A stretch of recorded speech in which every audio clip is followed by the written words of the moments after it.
5, 4, 3, 2, 1. Welcome back, ladies and gentlemen. This is the Alt Kings podcast. I'm your host, Tate, with my co-host, Corbin, and today we're diving right back into XRP, Part 2. Well overdue. Literally. So overdue. But before we get back into that, we have to announce the giveaway winner for Panda Syndicates. We do. Can I get a drum roll, please? Wow, okay. And the winner for the Panda Syndicates NFT giveaway is Hedera_PixArt. Congratulations for winning that NFT. We'll be DMing you on Twitter, and we hope that you watch this video. I would hope so. Yeah, no kidding. I hope so too. Yeah, we'll throw a tweet out so you'll also hopefully see that as well. Yeah. XRP, Corbin? XRP, Tate. The grandfather. The godfather. Our Lord and Savior.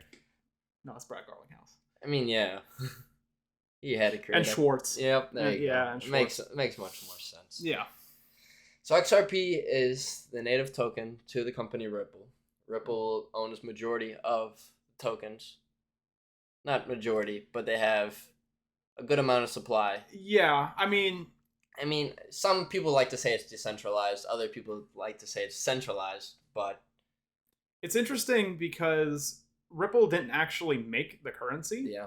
They bought all of it, Yeah. like Cold Hard Cash bought it. And so technically it is centralized in that manner, but the way that the actual ledger handles voting and procedures similar to that, it is decentralized. 100%. By the node operators. Yeah. Which is cool. Yep.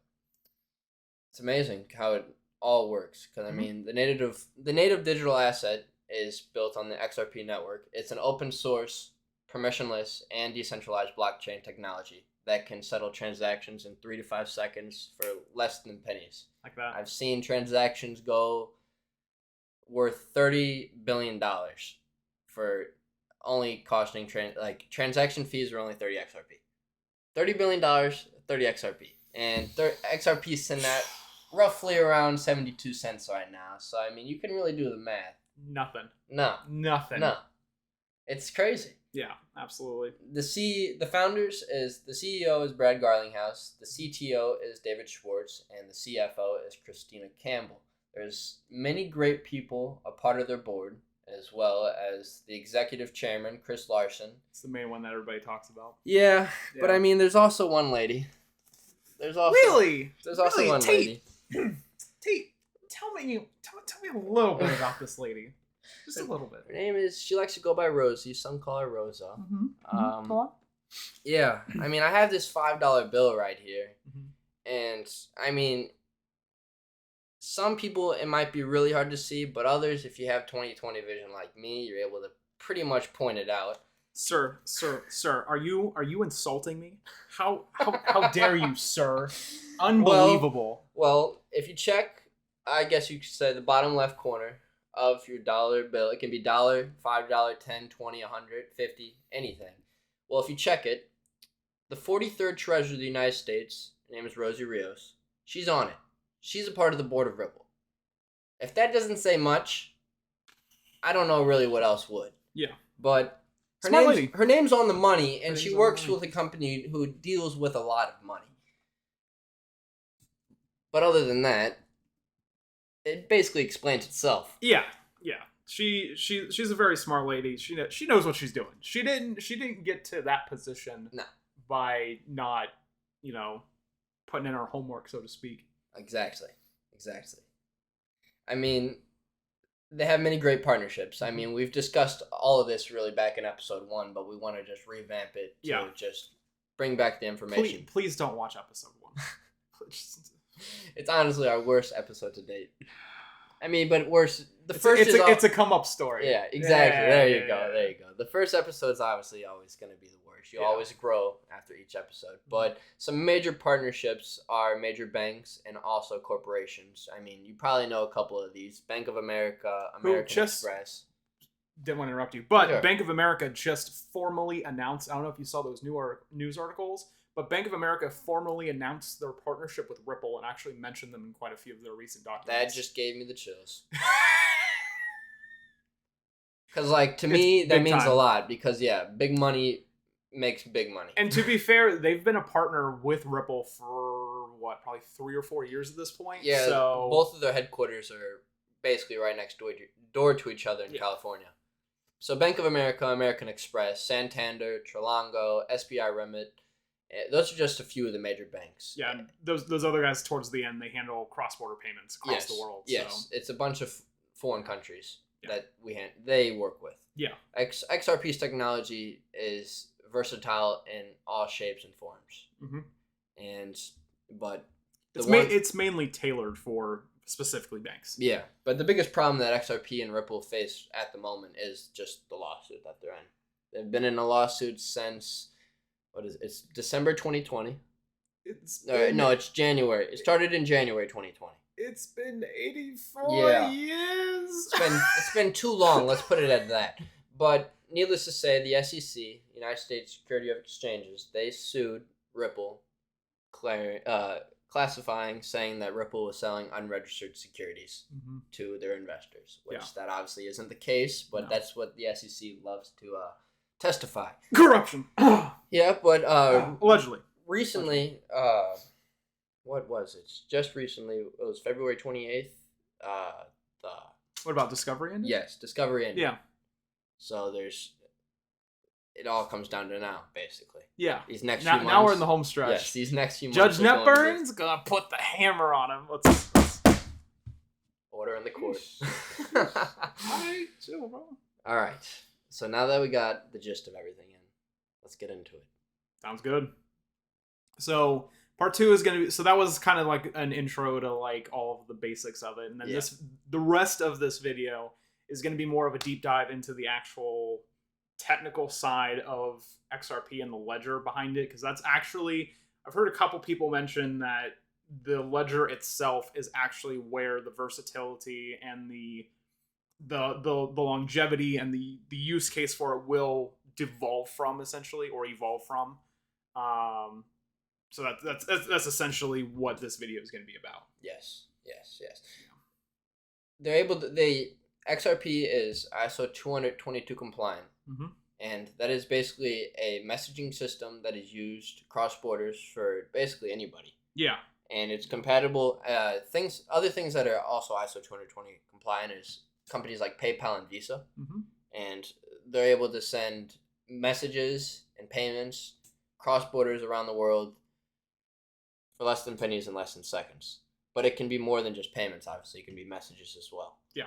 And whenever you have that name tag of ISO 20022, it means a lot when it comes to the banks. And the banks really try to attack those, not necessarily attack, but approach those for more interest. Yeah, because then all of the developers and all the people working inside of these major banks don't have to, pay for training for all of these engineers and all of these other people to learn a whole new messaging standard, or learn just like a separate side little thing that a separate company is doing. Everything's standardized, so it makes it easier. Think of it like a programming language. Think of like a Java or your C+ or something like that, where everybody gets the gist of it if you know that one language, essentially.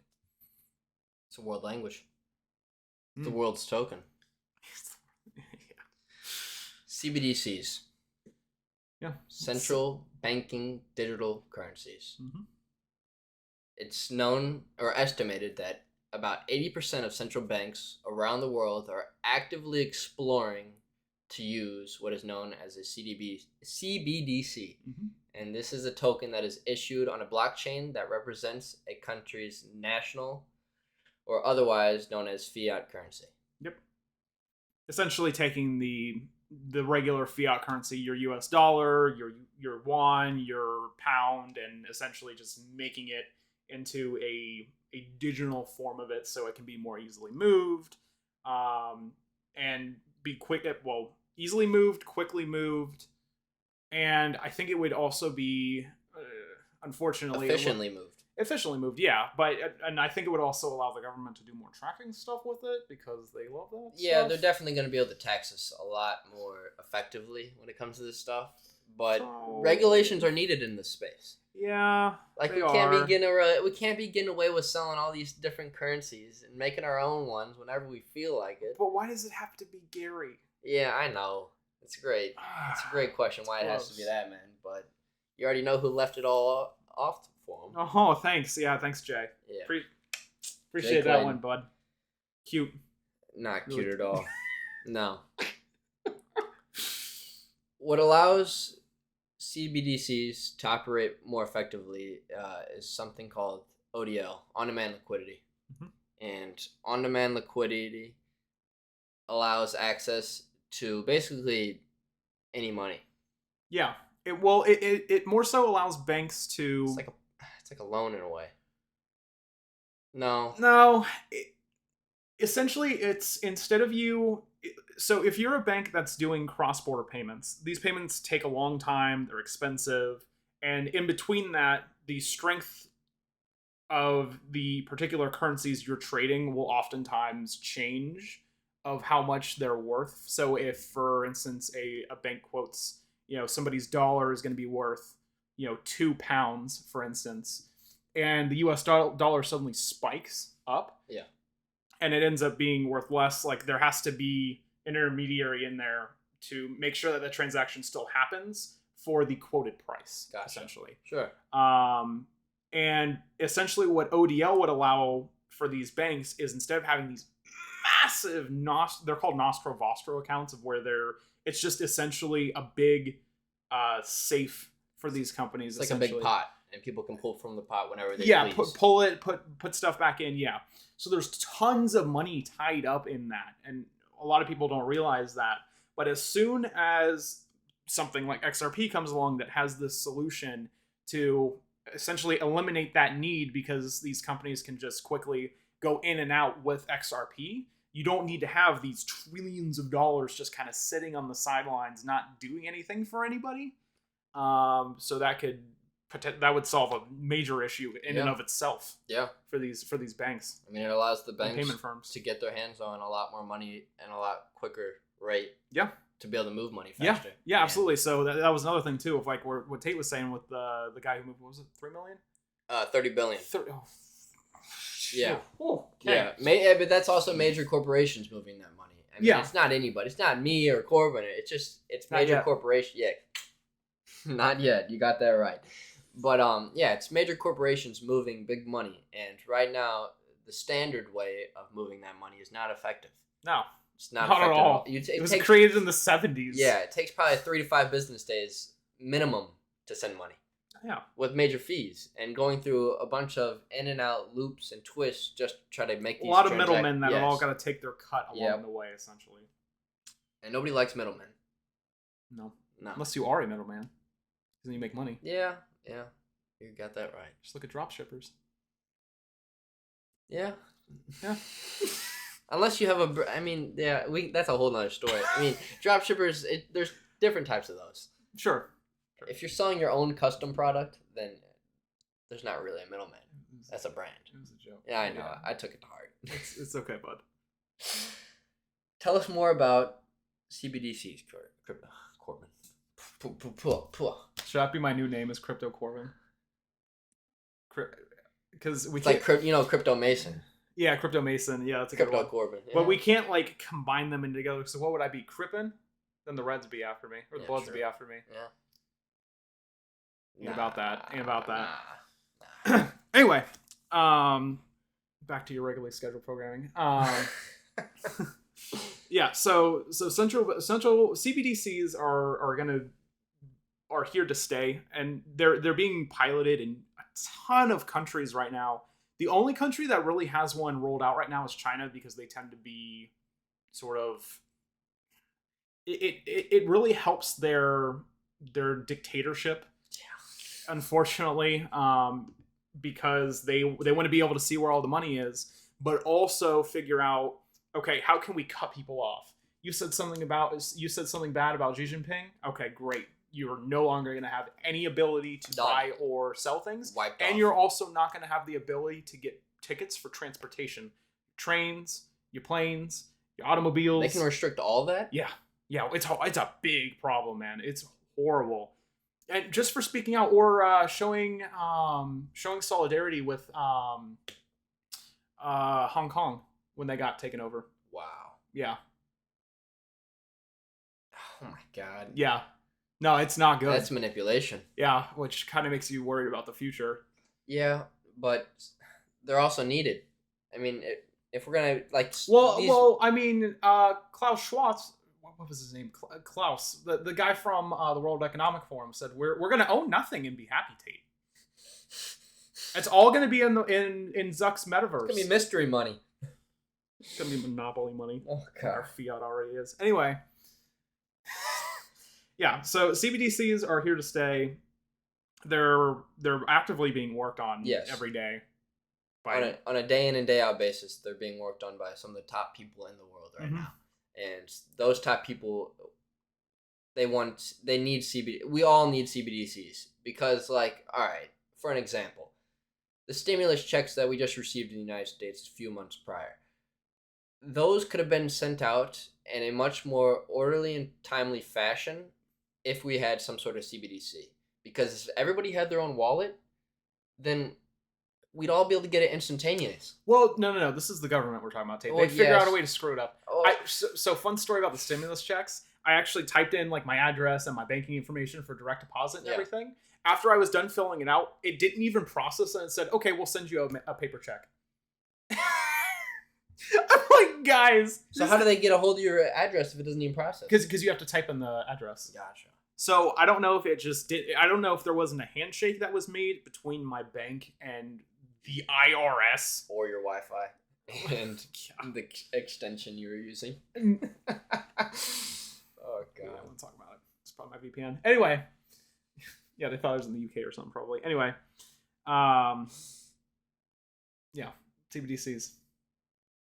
They're the future. They are the future. I mean, like, even in this part, part 2, I feel like we're just skimming everything.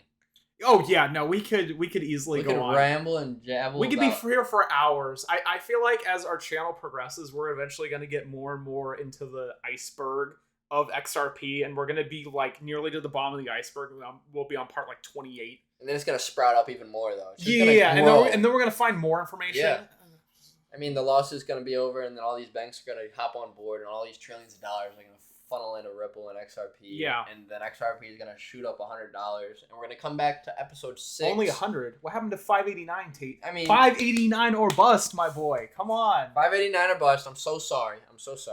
But yeah, we're gonna skyrocket, and trillions of dollars are gonna be funneled into this token, and it's gonna pass Bitcoin. It's gonna pass any other currency, and we're gonna come back to episode 6 of the Alt Kings podcast, and you already know we called it out. Yeah, us and like every other XRP investor. I hope you guys like the setup, though. I mean, yeah, it's a start. It's a start. There you go. Yeah, we're doing good for a start. And then we also got the XRP logo, if you guys can see that. And today will be awesome. Brought to you by the Alt Kings. I'll add that over.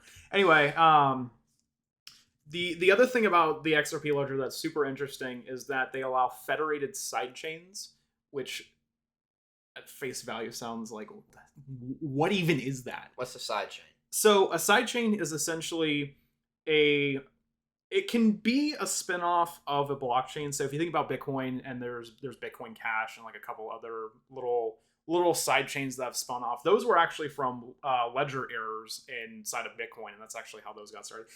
Long story behind those. Anyway, with federated sidechains, they're actually created so that way other companies can use. Well, I mean, people can make sidechains as well, so it's not just companies. But regardless, it allows for essentially the ability for these companies and people to make separate little sandboxes, which kind of ties back in earlier when we mentioned with the private ledgers specifically for banks, because banks want to be very private, but also open amongst themselves with everything. So having a federated sidechain where a private ledger was being implemented would be excellent for them and would fit a very good niche that these banks need in order to implement a CBDC in the future, and also, cut costs and not have the nostro vostro and like just tons and tons of benefits and use cases for it. Needless to say, change the world. Changes the way we do banking. Yep. Change the way we move money. That too. Yeah. Yeah. Because right now, if I wanted to just be like, call my bank and be like, hey, could I send my whole savings account to China? They would say nothing. They'd probably hang up on me, to be honest. No, they wouldn't hang up on you. They'd probably hang up. They'd be like, why? Wait, who do you bank with? This bank called FCB back at where I'm from. It's like a small. I was hoping it was like Chase or something because they'd just be like, Chase your bag. Or yeah. Or alternatively, they would say, okay, you want to switch to the yen?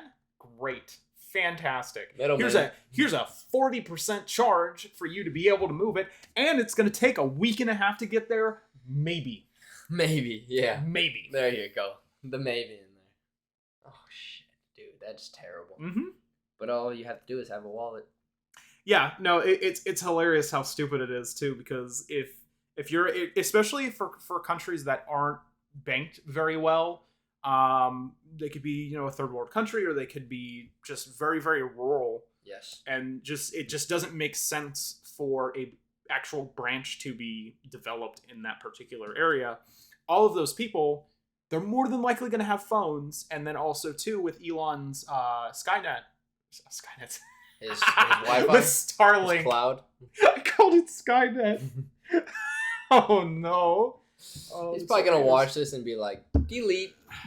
If Elon Musk watched our video, I might cry.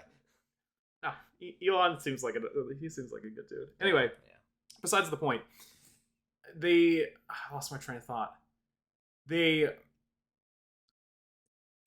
By having it completely digital, you would erase the need to have physical goods to actually exchange with people. So a good could also be a fiat currency. So if you were in a country and that wasn't banked at all, and you wanted to pay somebody $1 for a pineapple, or like a fruit or something, you could just whip out your phone and scan the barcode. Yeah, scan the other person's QR code, send them $1 or XRP or like whatever you want to do, and then you'd be good to go on that. And you wouldn't have to worry about having that on you. And that could also be more of a security thing too, because if you go through a rough area and you're worried about somebody possibly mugging you, just give me your private keys right now, and you have no worries.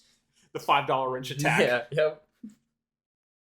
If you don't know about the $5 wrench attack, it's basically somebody coming up and verbally assaulting you with their dirty wrench until you give them your private keys. No. It's more complex with that, Tate. The people that execute the $5 wrench attacks are more. They're versatile. They're more versatile than that. They'll try to get it from you through conversation. This is complete estimation, by the way, that I would picture somebody doing this. But they would try to sort of sauce you up a little bit. Sure. Maybe introduce it casually into conversation. Okay. And then if that doesn't work, they'll tie you down to a chair with a wrench that costed them $5 and beat you over the head with it until you say your private key. I would never in my entire life say my private key. Yeah, the good news is I don't even know my private key. So I'd be like, sorry, bud, I lost it in a fishing accident. Lost it in a boating accident. My ledger's gone. It's pretty impressive, actually, to think about those people who remember it by like heart, their keys. Yeah, I could not do that. Like, especially like I haven't seen any private keys for XRP, but like mine for HBAR is like super long. Really? It's a ton of digits. It's like 64 digits or something like that. Like, I could not. You don't even really need it just for each specific network, just for your Ledger Nano X, just the wallet. Well, that's the thing though, is it's technically not how it works, because the Ledger essentially is a one-stop shop for all of your wallets on different blockchains. Sure. So while you do technically have a password to physically get into the interface for the ledger, gotcha, each one of those individual wallets that you set up are on separate blockchains and have separate private keys that are assigned for each individual blockchain. Makes sense. But probably not to most of you. He's basically saying it's one big wallet for all your different types of foreign currencies. But yeah. Sure. We'll go with that. Thank you, Tate. That you're able to access anywhere in the world, as long as you know the 20 words. What's a lot more than that, Tate? Really? Yours is more than 20? Oh, you're talking about you're talking about your recovery key. Well, yeah. I mean, okay. Yeah. That's all you need, though. If you don't have another ledger, or say if you have your ledger back in the United States, you're over in UK and you need another ledger, that's all you need is the recovery keys, right? Yeah, that would get you back into your main wallet. Into the main wallet, and then your ledger would be able to sign transactions from there. But that's not if you, for whatever reason, get hacked, maybe, and somebody somehow figured, maybe you misplaced some keys or something somewhere, and somebody got a hold of those. Sure. Those individual wallets can technically be hacked. You do need the hardware intermediary in between to sign a transaction. Sure.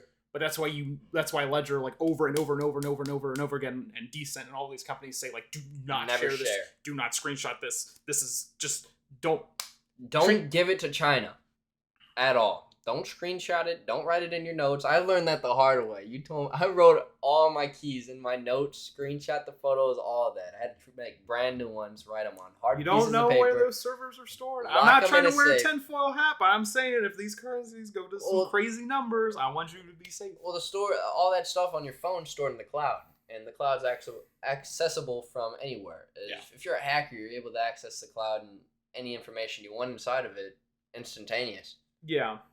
Like, somebody could find my keys if they wanted to, like that. I mean, they're probably going to find some of them if they actually do hack me, but nah. No hacker heard that. That's why you use an iPhone. Yeah. With Face ID. Yeah. So they can store facial information for biometric data. Anyway. Yeah. And then, sorry. XRP's a major CBDC that we believe in. We believe that it has so much potential with the banks. It will... Sorry, I don't mean to interrupt you. All you. It will be used by banks for CBDCs. It won't be a CBDC because it's the intermediary in between these tokens. Because if that makes sense. Because that would also ease the, I guess, learning curve and sort of people's apprehension to adopting a new thing or a new technology. They just plug in their currency into XRP. XRP would be the middleman. Exactly. Yeah. So you would say, like, whatever the digital US dollar ends up being called. Hopefully. Tether.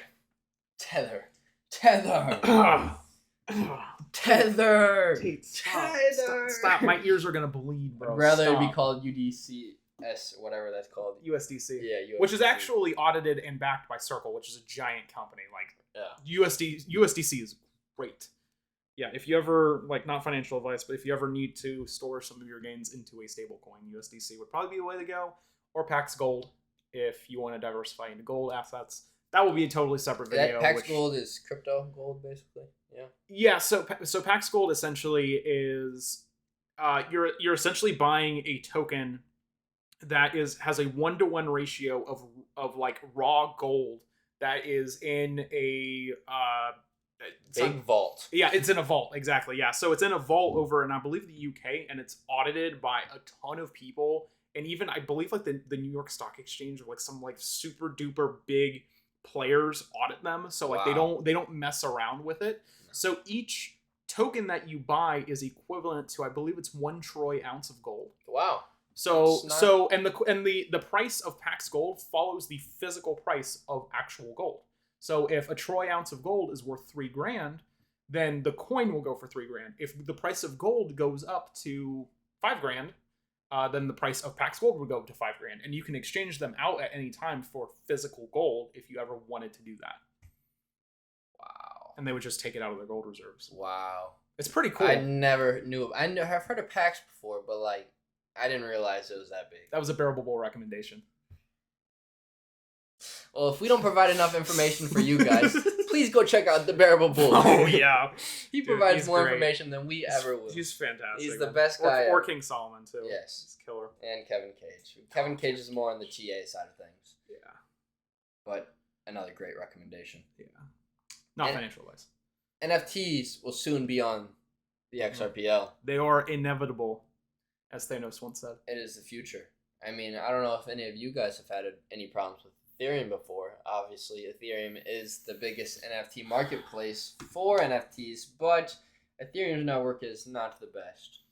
You want to know something funny, Tate, too? Is I tried to list I had an NFT that was only on OpenSea. Yeah. And I tried. This is a true story. I'm not joshing here. I don't believe you would. Fair enough. And I listed it, and I was trying to sell it for, it was, I believe, point 0.02 Ethereum or something like that. Nothing like super huge or anything. Yeah. And the listing fee was 0.043 or 4. Let me just Ethereum? hide. Let me just hide under this table. Dude, I wanted to cry. I'm like, I minted this project, sat on it for a bit. I want to get out. But literally listing it, because it's OpenSea. Yeah. So it doesn't just stay there like it does on Rarible. You can list it. It'll stay up for like a week or two, and then it'll get taken down. That is so And they charge more minting fees than Rarible does. I'd imagine they would. It's OpenSea. They want all the fees. It's gross. It's just... Currencies like XRP and others like HBAR, as we talked about before, are going to soon be taking over the NFT space. Yeah. Their technology is a lot more developed. Yeah.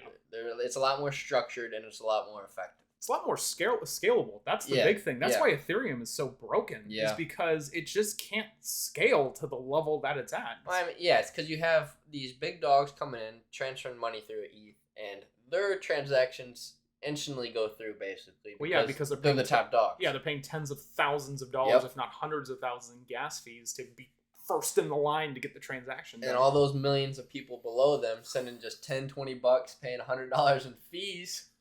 They're going to be sitting there for years.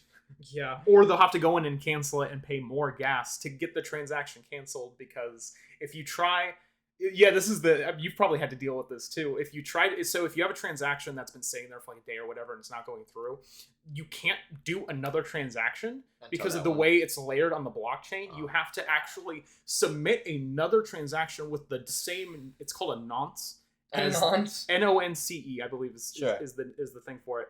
It has to have the same nonce from your wallet ID, and then you have to resubmit the transaction and hope that transaction goes through, because then they cancel each other out and you lose all of the gas fees. They steal it from you. It's highway robbery. I mean, yes. Theoretically, but at the same time, you're paying miners to let the transaction go through, just the way it's structured. So, like, it's, I hate it, but like at the same time, it's disgusting. Yeah. And we will never have to worry about that. Oh, thank goodness, no. No. Remember that one time that XRP's transaction cost there was some error in the ledger or something, and it went up a little bit, and like it was causing transactions to not go through, and then Zoom was like, "Oh yeah, we fixed this. You just have to increase the amount of XRP you use per transaction from 0.000001 XRP to 0.00001 XRP." Less than pennies. What can we say? Literally, it's less than pennies. It was like, okay, I can do that. Yeah, I can take that. Any day. But it's just a lot more scalable whenever it comes to trillions of dollars needing to be moved. Oh yeah. Oh, 100%. Easier to grow, a lot more effective, and a lot more efficient. And the other cool thing about how it's built too is, as XRP starts getting adopted by more and more corporations and people and all that stuff, is the transaction cost scales with the utilization of it. So right now it's, let's say for just hypothetical sake, it was 0.01 XRP to do a transaction. Sure. As XRP starts getting used more and more and more and more, the cost of the gas will start to go down even more. Because it's being used so much? Because it's being used more, the price is going to go up. Yeah. Naturally. Yeah. So as it gets used more, the gas fee will drop, so it stays the same, like literally nothing. Is it as a transaction? Would you technically consider it a gas fee? Yes. It is. Yeah. So I guess it would be different from if you think about it from an introspective point of view, I guess, because gas makes sense because you're trying to fuel up your transaction to make sure it makes it all the way across to where you're going, like a car. Yeah. Exactly. But with XRP, it's more of a hybrid train. Yeah, it's a bullet train. Yeah. Yeah. You don't. It might maybe use gas, maybe kind of sort of, but it doesn't really need it. No, not really. It needs 0.1 gallons instead of 10 gallons. Yeah. I wonder how much money these nodes make from these little teeny transactions because there's so much So it's going like- on in the network. Yeah, that's a great question, but kind of off topic. Like with Bitcoin now, because it's ran off like CPUs, right? A shit ton It's of ran them. off of GPUs. Yeah. GPUs. Well, it's ran off shit tons of those, and they're based everywhere around the world. Would that be considered like a gas fee? No. Yeah, Yeah? Ethereum and Bitcoin are still proof of work Gotcha. blockchains, which anything that you see that is a proof of work blockchain has to be minted. And Or not has to be minted, has to be mined. Gotcha. Now you know. Yeah. And whenever something has to be mined, it takes a lot of energy. Too much energy.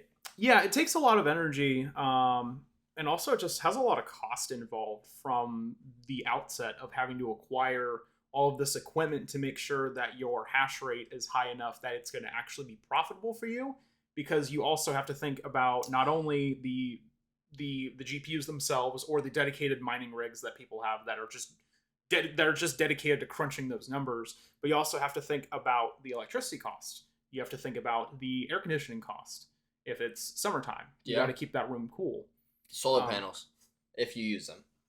I don't even that you'd have to use a lot of solar panels because GPUs are very power hungry. You'd have to use a farm of solar panels. Yeah, that would not be worth it. Acres. Yeah. No, it'd be hundreds of thousands of dollars dumped into the drain, hoping to make a couple 100,000 back. And then you get taxed on that. Yeah. Badly. Yeah. Horrible. Well, with NFTs and you're able to invest in the projects currently. Yeah. But you're not able to mint the actual NFTs yet. Yeah, you're essentially buying coins that would be, or tokens that would you will be able to trade in for an NFT mint when the time arises. And I kind of like that idea. I do too, because it provides instant liquidity. Yeah. Wow. It's like XRP is good at that from the get-go. Love it. Well, it's like if you technically don't even have the project complete yet. Yeah. You can still get off to the races by holding your project. You can still start building your community in the meantime before XLS20D is and liquidity, and like you said, liquidity. Yeah. And capital. Yeah. And that helps a lot. Mm-hmm. Yeah, big time.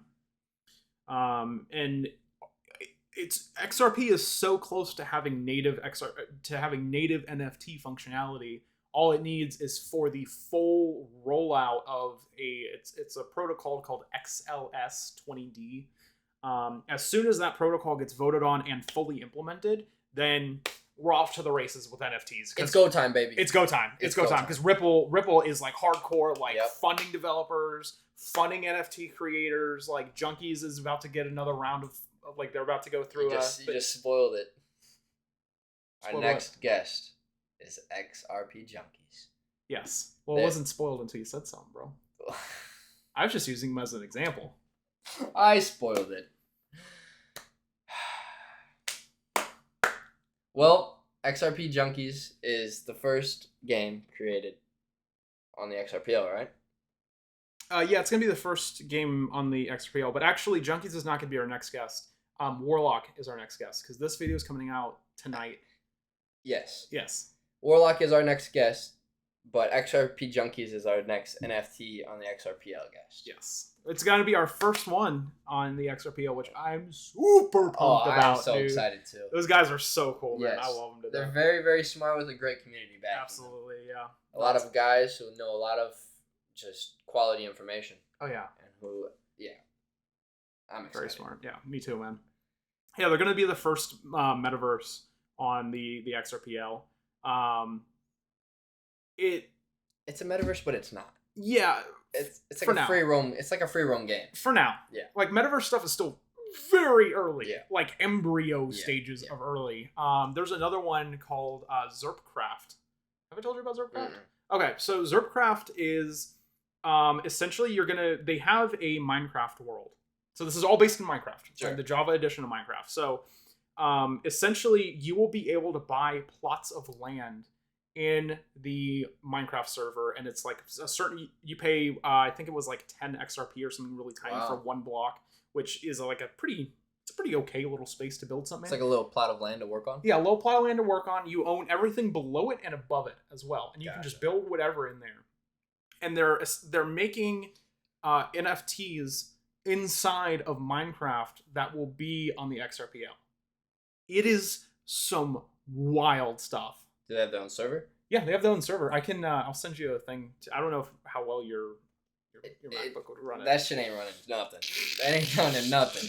I will never play a game on that. Well, it's the Java edition of Minecraft, so like if you just tone down the settings quite considerably, you could probably run it. Yeah.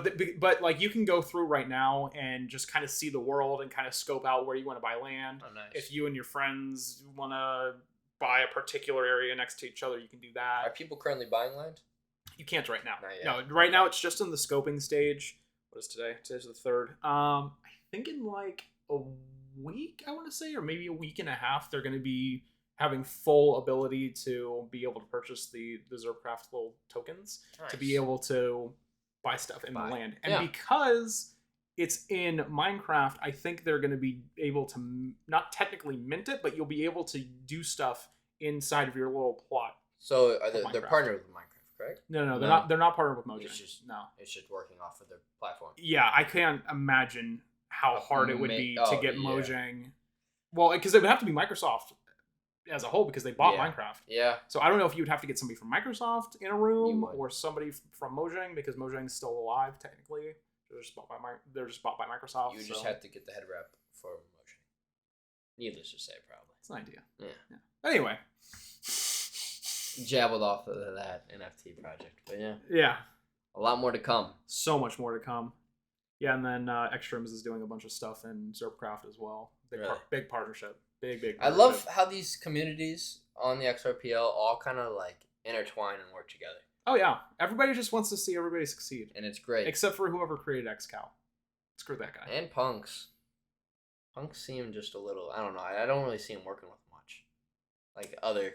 So I was referencing a straight up scam, XCal. Oh, really? Yeah. When everything was first starting to pop up, and like so Xpunks was first, and then Extremes came a little later, and like a couple other little projects like Monkeys and stuff was right after that. Bored Apes, yeah. There was one called XCal that popped up, and it was a straight up rug. It got straight rugged. They deleted their Twitter, deleted their Discord, all that stuff. Like it was bad. But I think Xpunks just has a different way of, I guess, essentially doing business, if you think about it. It could just be a different mindset. The people that are a part of it, like I'm not as involved with them as I used to be nearly, but like from speaking to them and kind of getting an overall kind of headspace of like where they were at, they're all super smart guys. Yeah. Really smart, and they know how to market really well. Yeah, that's why that Ripple keeps mentioning them in like everything. And the Bearable Bull and stuff. Yeah, because there's so many more other projects, and like I'm glad that they're succeeding, but like Ripple. Yeah, just branch off a little bit. Just open your eyes to the horizon, and you'll see the beautiful sunlight in the background. I know. One day they'll see. They'll see a lot very soon. Yeah, it's just a matter of XLS20D being complete. Yeah. Because once that's complete, then that literally opens the floodgates to all the NFTs. To being able to be used on a very efficient blockchain. Yeah, and then I wonder how long it'll take for an actual marketplace to be fully implemented as well. Like Sologenic will probably be one of the first. Sologenic probably will, yeah. They just have to update their software. And what's the other one? I think it was Elysia. Oh, yeah. Yeah, the one's ELS. Yeah, ELS. Yeah, it's been out for a little bit. Because I don't know how long it would take to move. Like if you're developing something on the development or developer version of the XLS20D framework, I don't know how difficult it would be to move that over to the full, I guess you could say, retail version of XLS20D fully being implemented into the ledger. Sure, makes sense. Yeah. So complicated. Yes. Everything's so complex in this space. Oh, yeah. No, this is... Like, we literally, just yesterday, I sent Corbin a whole document that came up on Ripple's website. Just all about NFTs, CBDCs. So much good info. Yeah. It's 40 pages. I'll have it linked. We have it linked below in the description. It is a solid read. Like, take some time, print it out if you want, put it in a little binder and just kind of go through it. It is some solid info from Ripple directly. It's basically all the information you're going to need.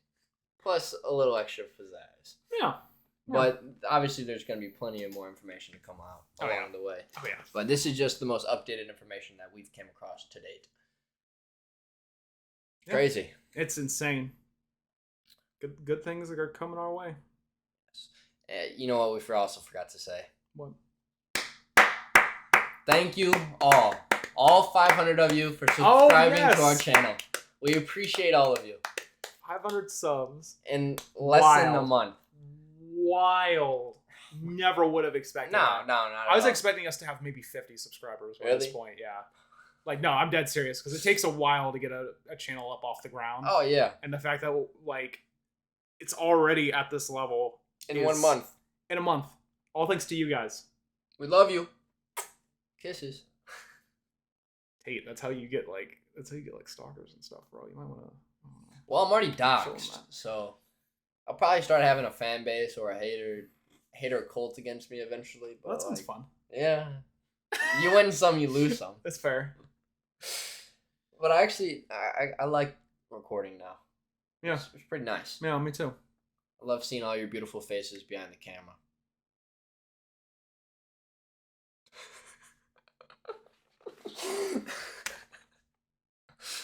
I hope you guys like the XRP head. It's quite nice. Represent everywhere I go. And I'm wearing an H-bar hat, but dude, I just love the guys. This is a project called Hangry Barboons. They're on H-bar. We'll probably get them on eventually. We will get them on eventually, yeah. So that would be cool. Get them on. Well, I think we should wrap up XRP Part 2 here. We should, most definitely. It's been a great episode. I think we provided you guys with a lot of information, especially on CBDCs. Obviously, now you get to see our faces and our emotions when we talk about this. I'm so sorry you have to see it now. Yeah. The people listening to the Spotify version are like, you ugly ass. You got a face for radio, bro. Well, we're still going to be adding, obviously, you've probably already seen all the little extra details of information through photos and stuff that help explain and describe all the information that we talk about a lot better in photo form. Yeah. Respectfully. Absolutely. Yeah, definitely check out that PDF, please, especially if you got money in XRP. Yeah, you're going to want to. You are going to want to check that PDF out. It's some quality information. It was just released, too. It was released last month. Yep. From Ripple. So. Ripple.com. If you don't want to look at our link, just go to ripple.com. It's up at the top. But it's like, is it really just chilling at the top? Yeah. It was just chilling at the top. I'll pull it up right. Oh, shit. Wow, Tate, this is a family-friendly right podcast, there. sir. We love you all. Thank you for tuning in to the Alt Kings podcast. We hope you enjoyed this episode. Drop in the comments down below any currency you want us to talk about besides Bitcoin or Ethereum. Or Doge. Yeah, or Shiba. Or Shiba. But quality tokens, we will definitely dive deep into. Yeah, like, I want to do an episode on Link one day. Yeah? For sure, yeah. Chainlink would be nice. Link, XDC, what have we... Vet would be good. Vet would definitely be good. Yeah, Tell would be interesting too. Yeah. Most definitely. There's a lot out there. There's so many currencies, and it's just so much we still have to tell. Oh, for sure. We love you all. Mm-hmm. Have a great night. The Alt Kings, we are out. That's our new thing.